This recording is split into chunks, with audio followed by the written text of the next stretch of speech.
Measles outbreaks around the world. Why is this preventable disease back again, and what can we do to stop it? I'm Imran Garza, and today's newsmaker is the global resurgence of measles.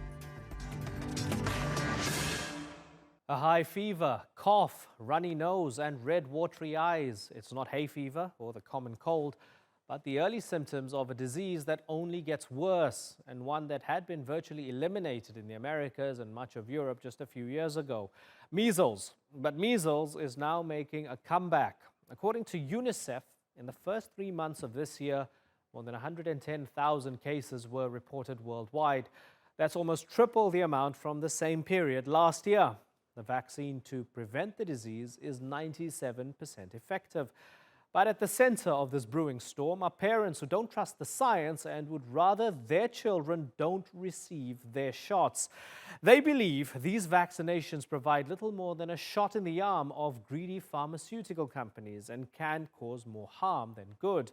Are these anti-vaxxers potentially risking the lives of millions around the world? And should they face consequences? We begin our conversation with Denise Savoya. The number of measles cases in the U.S. is surging. The hundreds of passengers and crew reportedly trapped on a cruise ship this morning because of a measles emergency. There's an urgent measles warning across more than 20 Melbourne suburbs tonight. In the headlines and in hospitals around the world, measles has made a massive resurgence. An outbreak in Madagascar has left almost 1,000 children and young adults dead since October. Last year, the biggest increases in cases were recorded in Ukraine, the Philippines and Brazil, and the spread of the virus is frustrating health officials around the world. We're backsliding on the progress that has been made. And we're not backsliding because we don't have the tools to prevent this. We do have the tools to prevent measles. We're backsliding because of the failure to vaccinate. The measles virus caused 2.6 million deaths worldwide every year before a vaccine became available in 1963. That's dropped by almost 96% to just 110,000 deaths in 2017. But things are changing. In 2018, reported measles cases increased by 50%. I consider it really an irony that you have one of the most contagious viruses known to man juxtaposed against one of the most effective vaccines that we have.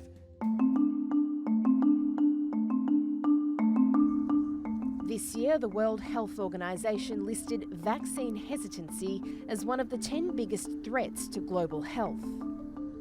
The MMR vaccine, which is 97% effective at preventing measles, protects the entire community through what's known as herd immunity. It's a form of indirect protection that occurs when a large percentage of a population has become immune, thereby providing a measure of protection for individuals who are not, because they're either too young or too sick to be vaccinated.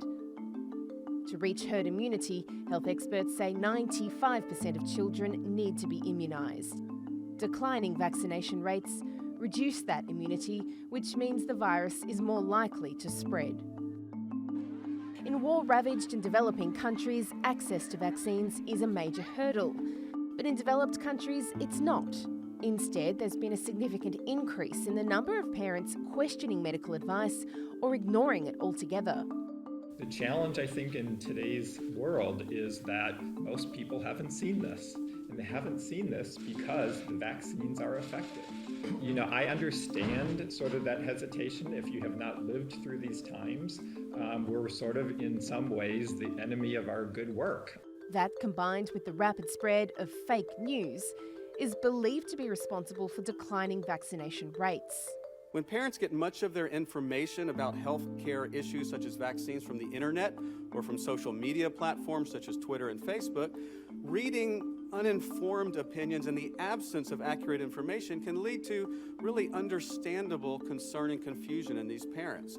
This year, Facebook and YouTube cracked down on anti-vax content, and governments are taking steps to increase vaccination rates by banning unvaccinated children from attending school, a decision that's angered vaccine skeptics. When you take away a person's freedom and medical choice, mandating vaccines for education. That is coercion, and it leads us into a totalitarian regime, taking away democracy. But will that be the only option left if public awareness campaigns fail to keep us free from the disease? Denise Savoya, The Newsmakers. Well, joining me now from Leeds in the UK is Jo Walton. Her daughter Sarah was left disabled when a childhood measles infection returned later in life. Jo is now an outspoken advocate in favor of vaccines. In Milan, we have Roberto Burioni. He's a professor of microbiology and virology at Vita Salute San Raffaele University. And in London, we have Helen Bedford, who is a professor of children's health at University College London. I thank you all for joining us on the Newsmakers. Jo, let me start with you. Measles is back. As somebody whose family has been terribly affected by measles, how do you feel about that? And tell us what happened with your daughter, Sarah. Well, I'll start with a little history of Sarah. Sarah kind of tumbled into the world at the beginning of 1979 in a big hurry in the middle of a snowstorm, and she bounded through her first year, eager to move and eager to talk and eager to do things for herself.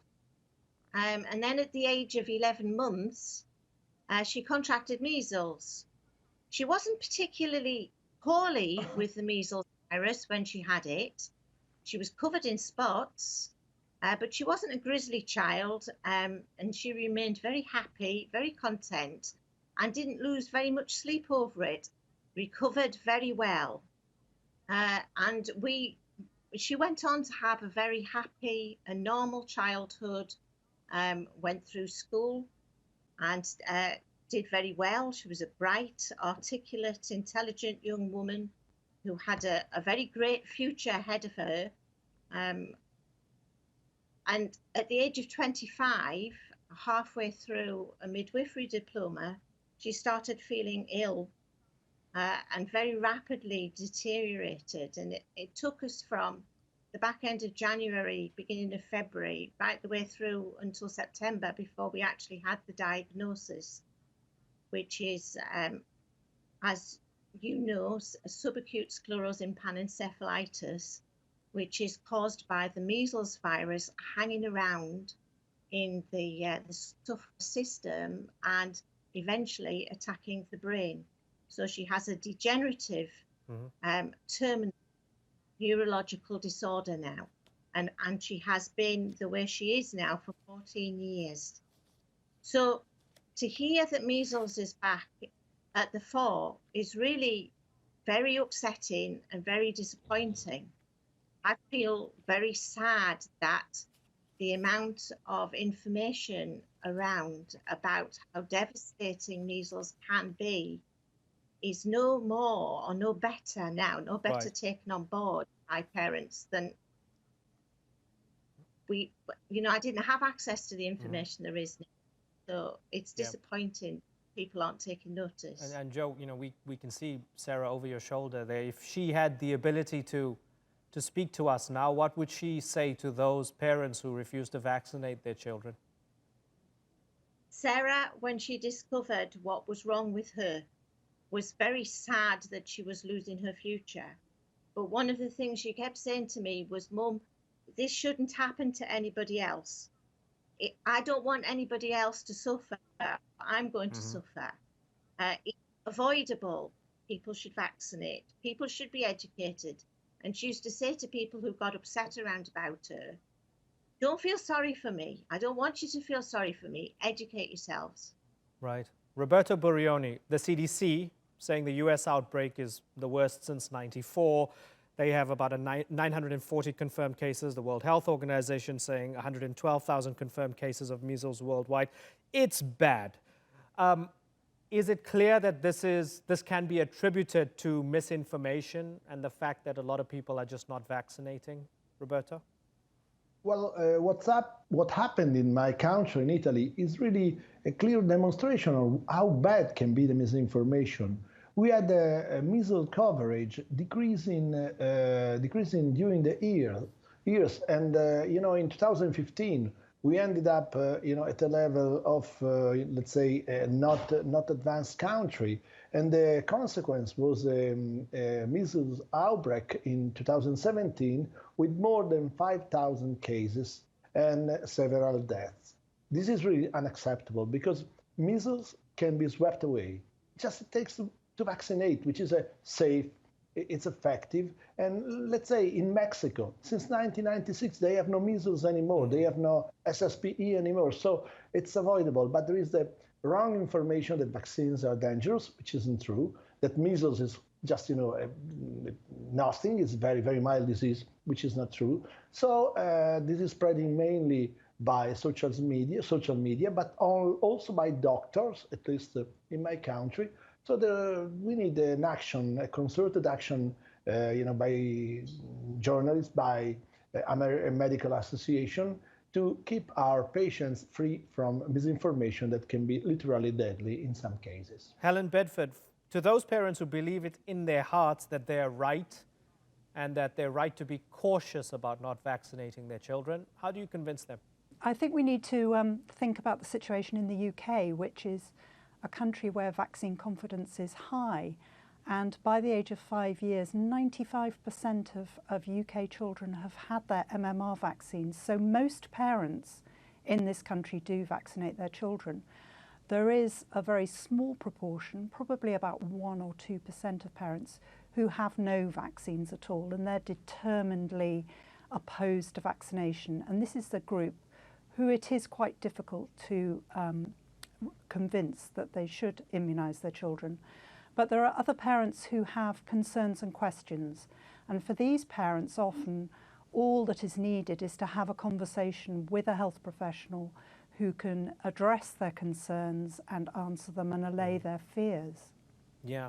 Roberto, I dipped into some of their communities and some of their websites, and it's absolutely clear that a lot of these people are just concerned parents, right? They're not saying, yes, we want to spread plague and spread disease around the world to destroy humanity. They're saying, well, we need to be careful. Some of them believe that the pharmaceutical companies are making too much money and so on.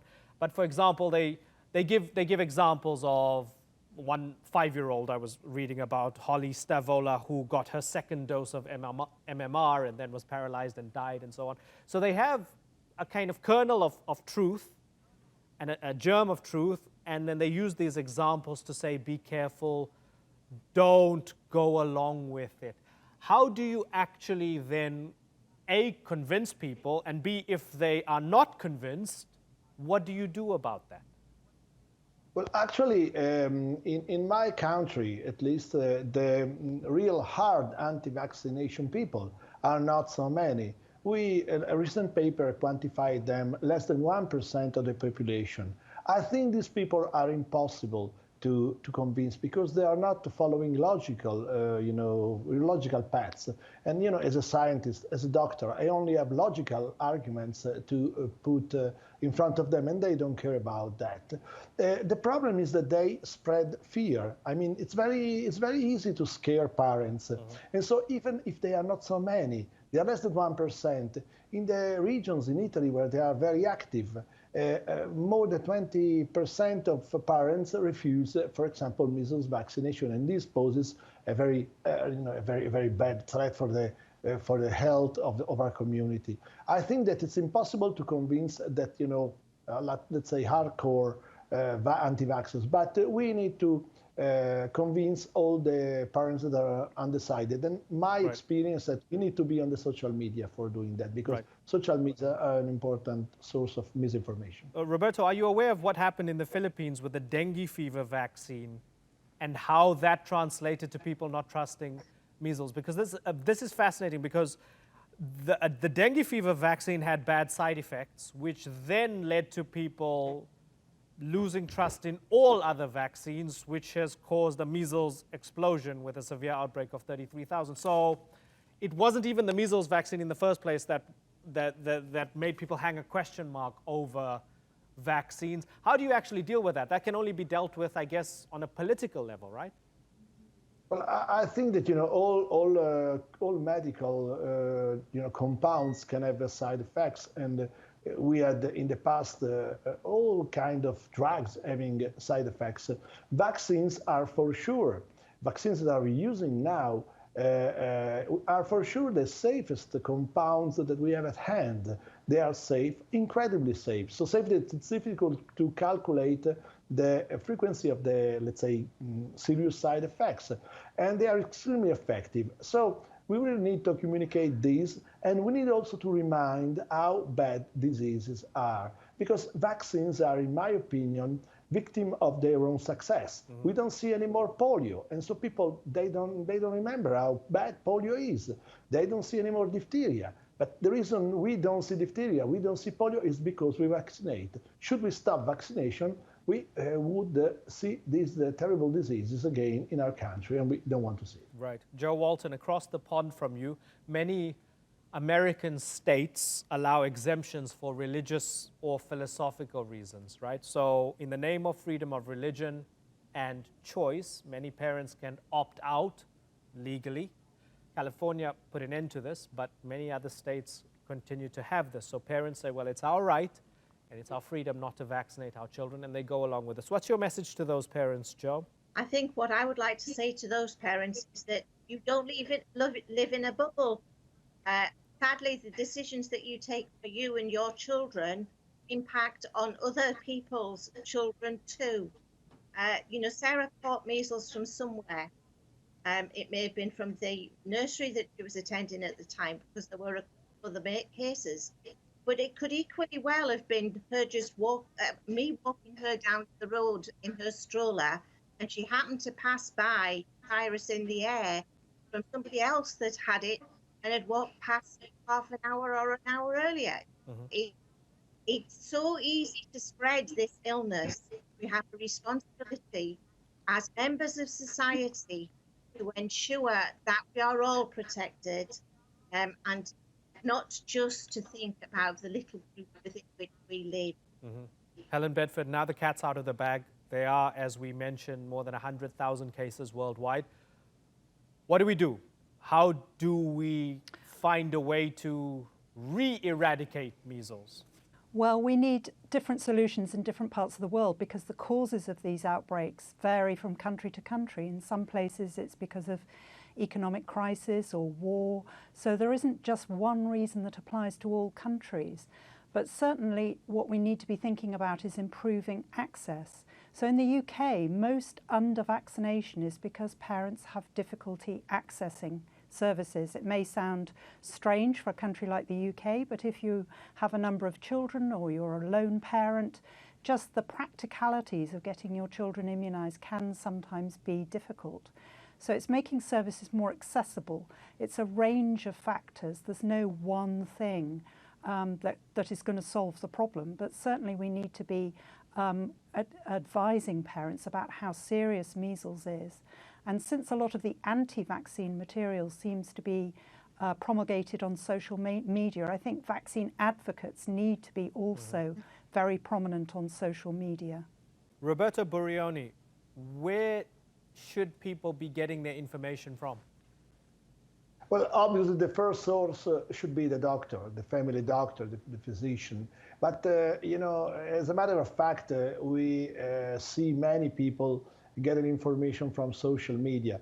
Here in Italy, we had a situation in which the only voices present in social media were the voices of the anti-vaxxers, the voices of the pseudoscience.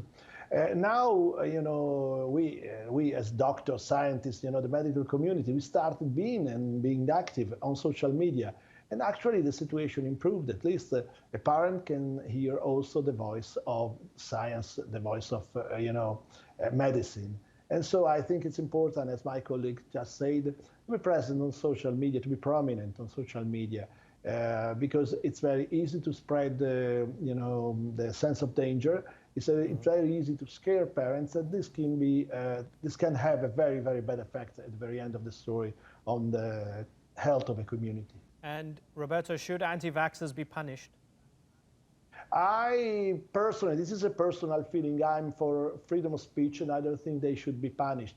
I think anyway that, the vaccination could be compulsory the moment you decide to bring your child to school. Because if you want the freedom to not vaccinate your child, you want the freedom to damage somebody else. We see somebody that contracted measles at 11 months. Well, the vaccination can be given around 13, 14 months. So the only way we have to protect children that are 11 months old is to vaccinate other children because they can't be vaccinated as they are too young. Joe, should anti-vaxxers be punished? I think that punishment is the last thing. It's a carrot and stick approach, I think, here. We have to educate people. We have to give people access to the information about how devastating these illnesses can be. And then if people continue to refuse, then they should not have access to the same things that parents who choose to vaccinate have got access to. So I kind of agree with our friend from Italy that perhaps school is a place you can't go unless you're vaccinated.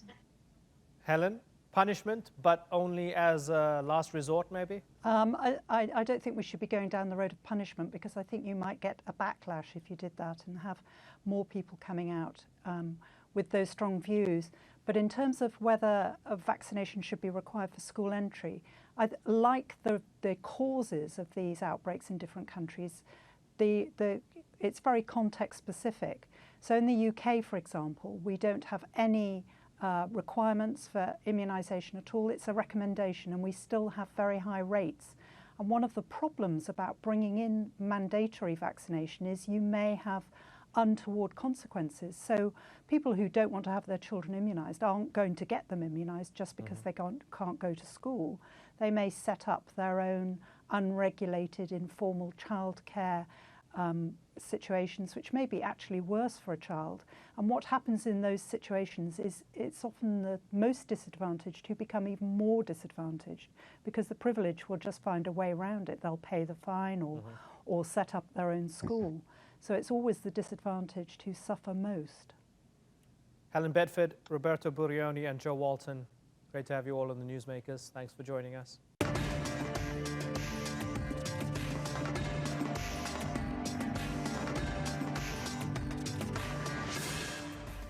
Still to come, a war hero or war criminal. This Navy SEAL has been charged with murdering Iraqis. Now, a potential pardon from President Trump is dividing the U.S. military. And it's a deadly season to try and summit Everest. 11 people this month have died climbing amid the growing crowds. We ask if Nepal is being negligent by issuing too many permits.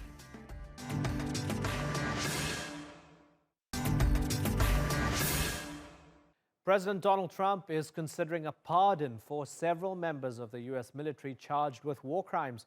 Most notoriously, Navy SEAL Eddie Gallagher. The Special Operations Chief is set to stand trial in the coming weeks on charges of shooting unarmed civilians and killing an enemy captive during his deployment in Iraq. But despite the allegations, conservatives have defended Gallagher's actions, describing him as a master warrior who's able to make tough calls. The Navy SEAL community is split on Gallagher. Defenders call him a legend. Detractors say he's a disgrace and are uncomfortable at the message it sends that the U.S. president is considering pardoning someone accused of war crimes, no matter what the evidence says. Natalie Perhonen has more.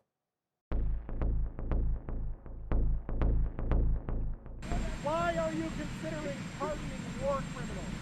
And does that endanger our troops? We're looking at a lot of different pardons for a lot of different people.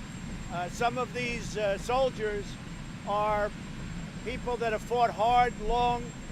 You know, we teach them how to be great fighters, and then when they fight, sometimes they get really treated very unfairly. So we're going to take a look at it. I haven't done anything yet. I haven't made any decisions. There's 2 or 3 of them right now. It's a little bit controversial. It's very possible that I'll let the trials go on and I'll make my decision after the trial. Anything to say to Michael?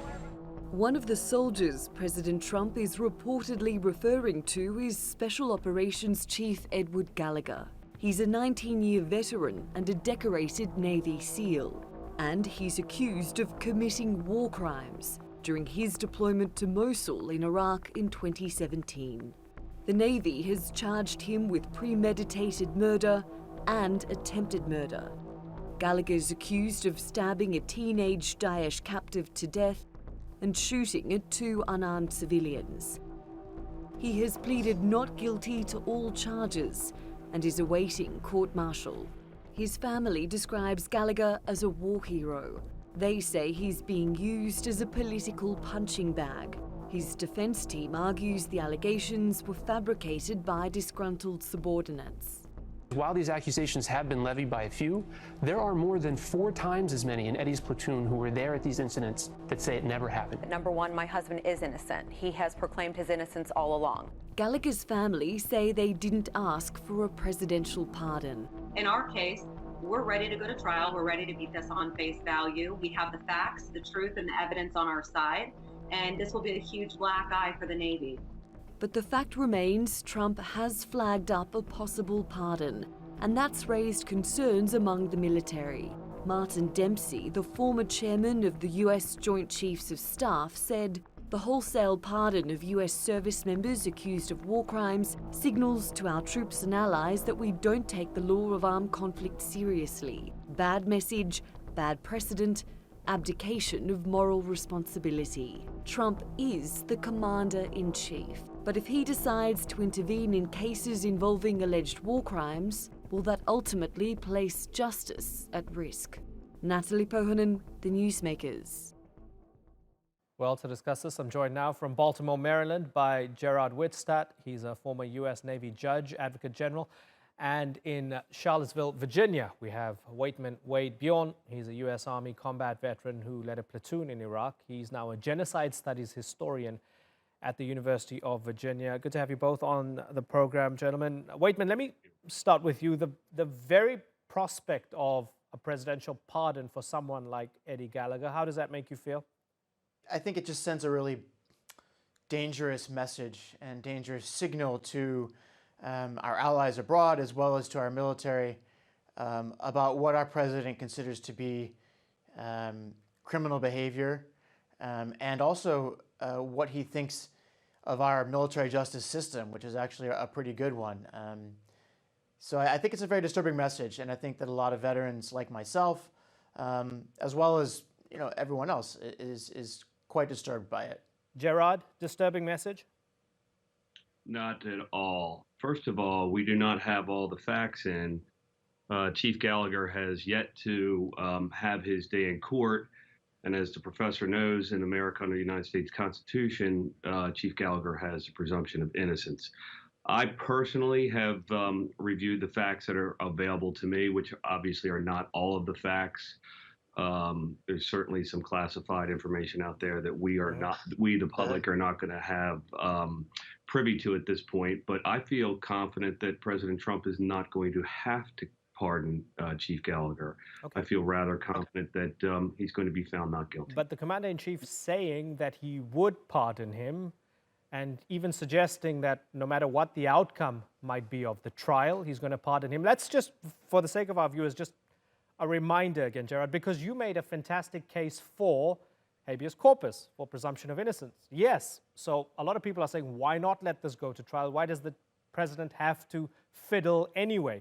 We're talking about someone who was charged in September 2018 with firing on civilians, obstruction of justice, possession of controlled substances. Within the details, according to the official charge sheet, Gerard, includes shooting a teenage girl and an unarmed old man from a sniper's nest. Stabbing a teenage ISIS fighter was wounded and dying, right? So when we look at all of this stuff, right, this was reported by his colleagues and his fellow SEALs. These are serious charges. Why not let it go to trial? Why does the president have to suggest that no matter what, he's going to pardon this guy? Well, I think the president is going to allow it to go to trial. In fact, just before he left for Japan last week, he specifically stated that he would allow it to go to trial and then see where it is from there. These are disturbing charges. Some of the information that I have seen indicates that many of the witnesses are now changing their story. and specifically with regard to the teenage ISIS fighter, there is helmet camera video out there that has not been made available to the public that would indicate that Chief Gallagher, who is a trained medic, was performing life-saving procedures on this fighter. Why would they do that? Well, certainly they'd want to keep him alive and interrogate him. He was probably somebody who was heavily drugged at the time he was engaged in his combat with U.S. forces, and he's a teenager. He would be easily somebody who could be turned, and we could gain valuable information from him. Let me Saving ask his life. Okay. So Yeah. let's ask Waitman Wade. Bjorn, are you convinced by any of that? Gerard is absolutely right that Gallagher deserves his day in court for sure, and that it's difficult for any of us sitting on the sidelines to pass any judgment. However, I think that there's a little bit of spin going on here because Trump seemed very clearly willing to pardon him in the same vein that he pardoned Behenna and was talking about pardoning other people until recently, which is typical because he's apparently seen the opposition to this and now says, okay, I'll let it go to trial, and I'm sure that it's going to be he's going to be found innocent. I think one of the issues here is that somehow we think that the defense team, which is doing its job by spinning as much as it can any potential exculpatory evidence in favor of its defendant, why are we giving Gallagher so much benefit of the doubt and not the 7 Navy SEALs who risk their own careers to come forward over multiple obstacles? I mean, they had multiple superiors saying this threatened their career, Gallagher himself threatening them, and they went forward anyway. And these are some of our most well-trained professional special operators. These are not people who, as Gallagher's team would claim, are doing this out of some kind of personal malice or whatnot. Their motives, even if their motives are that he's incompetent or that he shouldn't be a leader, none of those are incongruent with reactions against his behavior. Again, we look at all the preponderance of the evidence, the preponderance of the charges, any one of which is a war crime, to include the one that hasn't been brought up, which is the promotion ceremony with a dead body present, or his text messages that he sent back, glowing about the killing that he's conducted. And I would also add that something that hasn't been really brought up is that accepting a pardon, which his defense team, on one hand, said they'd be happy to take, but on the other hand, they're happy to go to trial, entails an admission of guilt. Secondly, one of the things that I think is particularly interesting in this scenario is if you look at the preponderance of who this man is as a senior leader, he's a guy who stole from the care packages for his own soldiers. And I can tell you, just as a service person myself and as a veteran, yes, that's not a crime at all, but it is certainly damning in terms of the character of this individual, who, and I agree with Gerard here that of course he has his day in court, but the preponderance of the evidence to me seems to be pretty damning, given the wide variety of things he's accused of. It's so not just one thing. So Gerard, with all lastly, of that, I would just add, with all of that in mind, and yes, the man's going to have his day in court, why would the president decide to suggest, and the spirit of what he's saying is that this guy is above the law because he's fighting bad guys on my behalf? That's the spirit of what he's saying.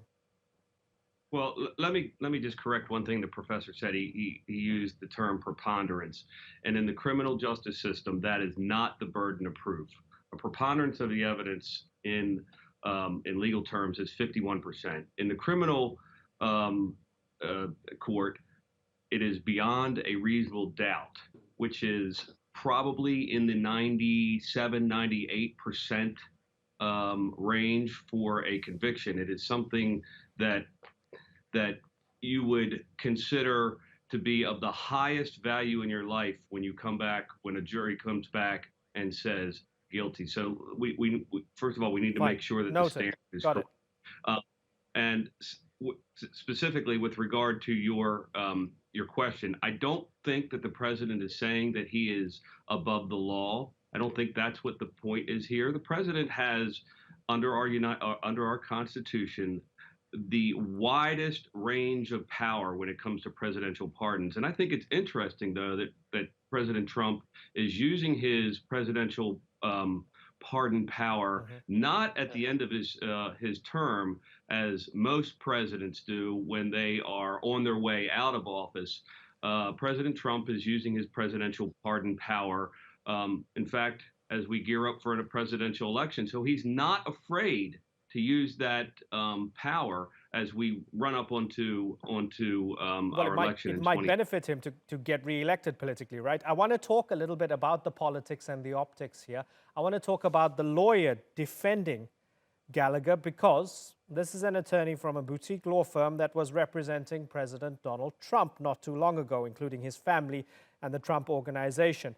Same lawyer representing the Navy SEAL Eddie Gallagher, and he was also a former partner of Rudy Giuliani, right? Very quickly, Gerard, you think there's no conflict of interest there? That is, no, I don't think I could say that there's no conflict of interest there.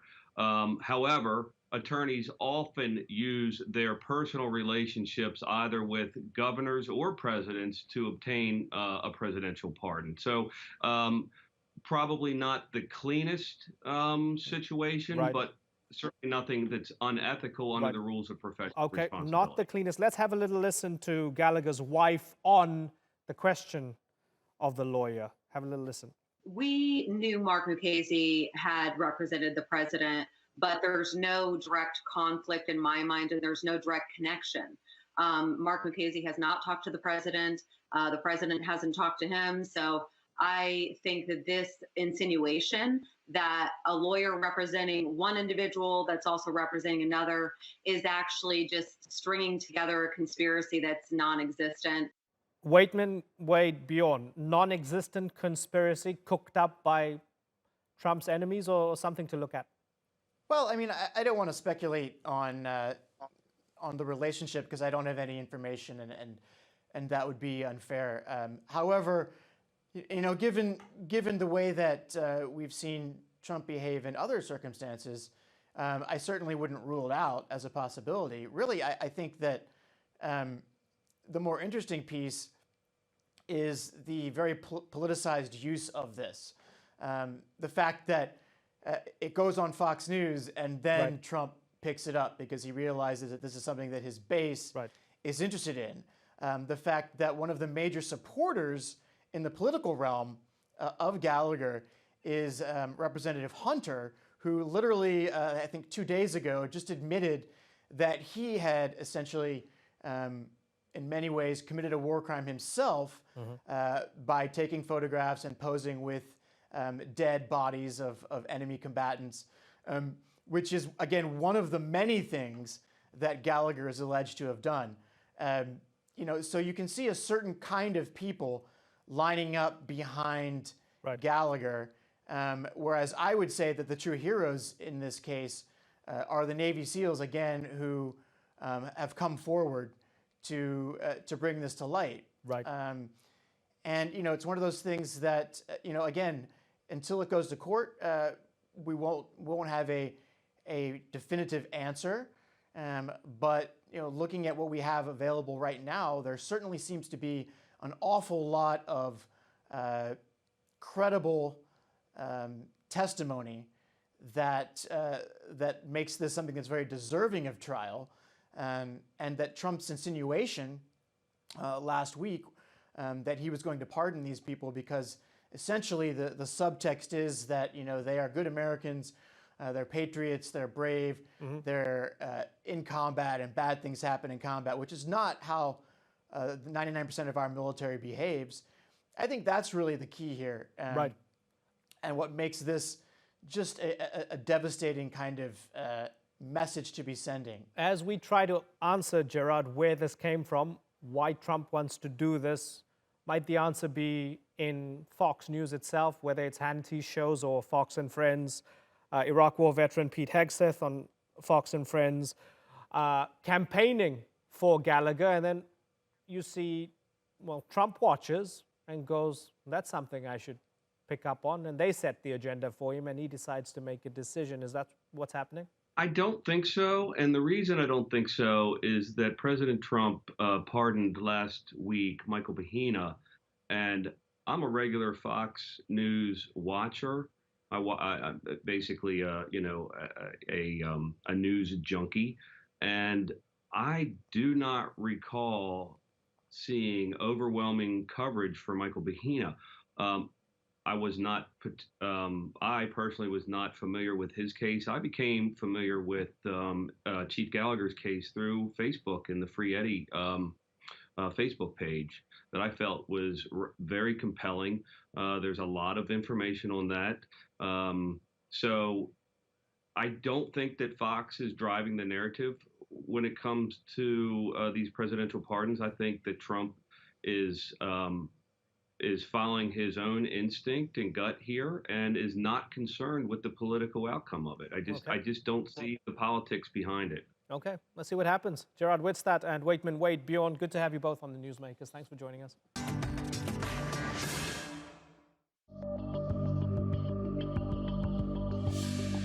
Loads of people died this year, everyone knows, and it's been a carnage.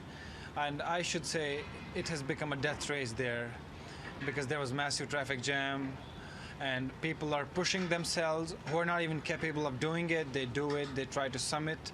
That was Riza Ali, a climber who was forced to turn back when he ran out of oxygen while queuing to summit Mount Everest. He was one of the lucky ones. More people have died on Everest this past week than in the whole of 2018. Most of the deaths have been attributed to exhaustion, as some climbers say they had to queue for up to 12 hours to reach the summit. Nepalese authorities deny that overcrowding is to blame, but many argue that far too many permits are issued to often inept climbers. Well, joining me now from Kathmandu is Ram Nepal. He's the managing director of Alpine Rescue Service, a Nepali emergency relief operator. And in Shigatse, China, is Adrian Ballinger. He's a professional mountain guide and the founder of Alpenglow Expeditions. Good to have you both on the program, gentlemen. Ram Nepal, I guess you would agree that it's probably unwise for the Nepalese government to say that there is no overcrowding. It's clear that there's overcrowding. We're reading the reports, we're seeing the pictures. It doesn't look as if this is being managed properly. Would you agree that, first things first, no matter who you blame, there is overcrowding? I would say this year there is a few reasons why it's overcrowded. The first reason, this year we got a short window. Yes, there is enough crowd. I agree there is enough crowd, but all expedition operator knows there are going to be crowd. All the climber heading up in the Himalayas on a summit, they know it's going to be crowded. I do not deny there were no crowd. There is crowd, but that has some role to play. I do agree. And Ram, has the overcrowding led to people dying? This is I would not give 100% on this. There are several other factors. But it's for the casualty. There is several other factors play the roles. It's not the first time we lose the life on Mount Everest. So this is for many years. And it's not an easy task. It's a big task, and there are a few other factors play the role. I would not only blame the overcrowding. Okay, Adrian. So we read the reports: pushing, shoving, selfies, overcrowding. It sounds like I'm reading a report of a Justin Bieber concert, right? But this is going up Mount Everest, and people are dying as a result of it. Who's to blame for the current situation? Whether you believe that the overcrowding is directly linked to deaths or not, something's clearly wrong. Who do you blame for it? Yeah, I would agree with that. And I think it's important to know, like, people having a passion for climbing Mount Everest is a very good thing, I think. And there is meant to be risk involved. That's part of what makes it different than, let's say, running an Ironman triathlon. But there is a problem now. And I think the problem is the level of inexperience throughout many expedition teams. So many new companies have come in and started offering Everest climbs. They're accepting people with very little experience as clients on their team. Their Sherpa are often underprepared and don't have the skills necessary for helping those clients on the mountain. And they're often led by expedition leaders or mountain guides without years of experience on the mountain and certification or qualification. And so I actually don't believe Everest is overcrowded per se. I don't think there are too many permits if you compare it to other mountains in the world like the Matterhorn or Mont Blanc or Denali or Kilimanjaro. The problem is a lack of regulation of the industry, of the money-making industry, the commercial industry, and that's leading to inexperienced teams that then don't recognize potential problems as they build on the mountains and allow accidents to happen that should have been prevented or avoided days or weeks before everyone was up there in that big traffic jam. Yeah, and if we look at the numbers, Adrian, while it might be true that, well, those numbers don't necessarily constitute a crowd, who do you blame for creating the bottlenecks for the micro crowds which lead to trouble? Is it the adventure companies? Is it the Nepalese? Who makes those decisions? Yeah, well, I think you're absolutely right. This season was a special one. First of all, people should know that there were very few possible summit days because the jet stream sat on the mountain for most of the season. So everyone was compressed into a very small summit window.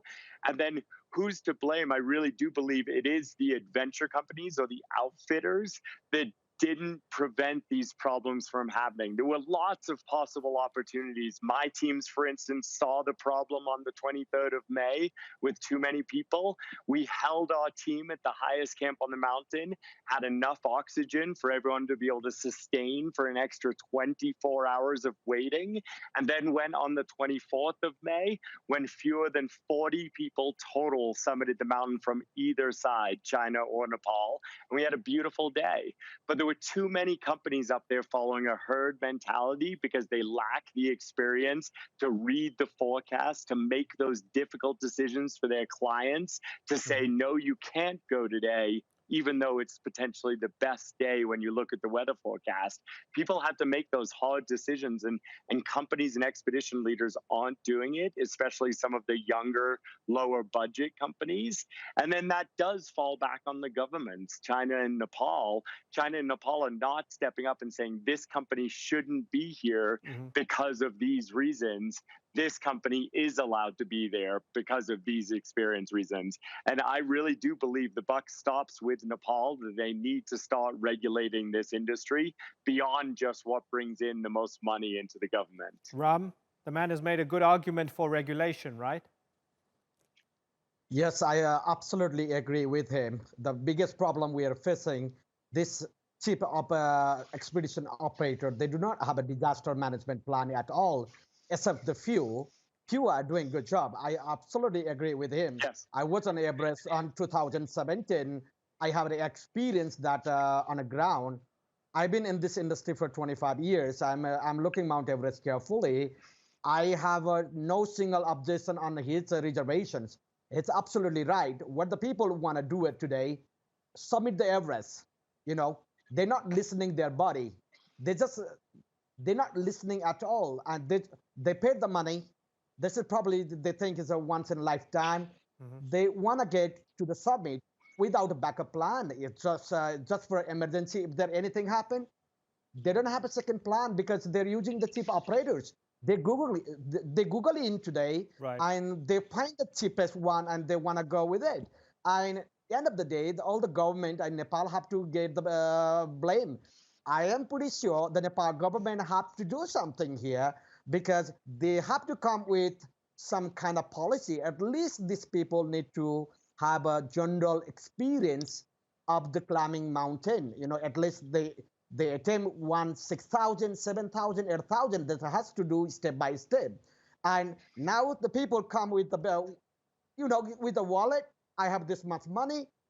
I want to climb the Mount Everest. And some of the operators saying, yes, you're welcome. And I am not going to agree with these people. This is not easy task. It takes many years.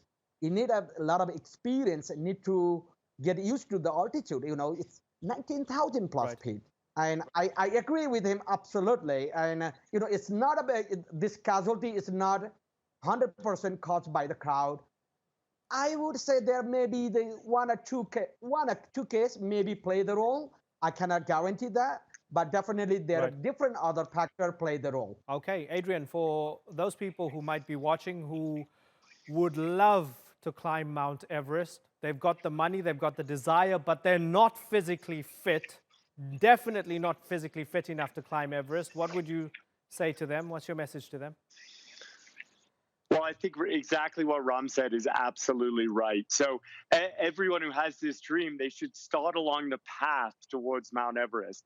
But that path means gaining experience. And the way to do that is to climb first 6,000 meter peaks. I would say at least 5 of them around the world. Then climb a 7,000 meter peak like Aconcagua. Then climb another 8,000 meter peak like Cho-Yu or Manaslu or Broad Peak. And I think Nepal and China should require those steps before you're allowed to come to Everest.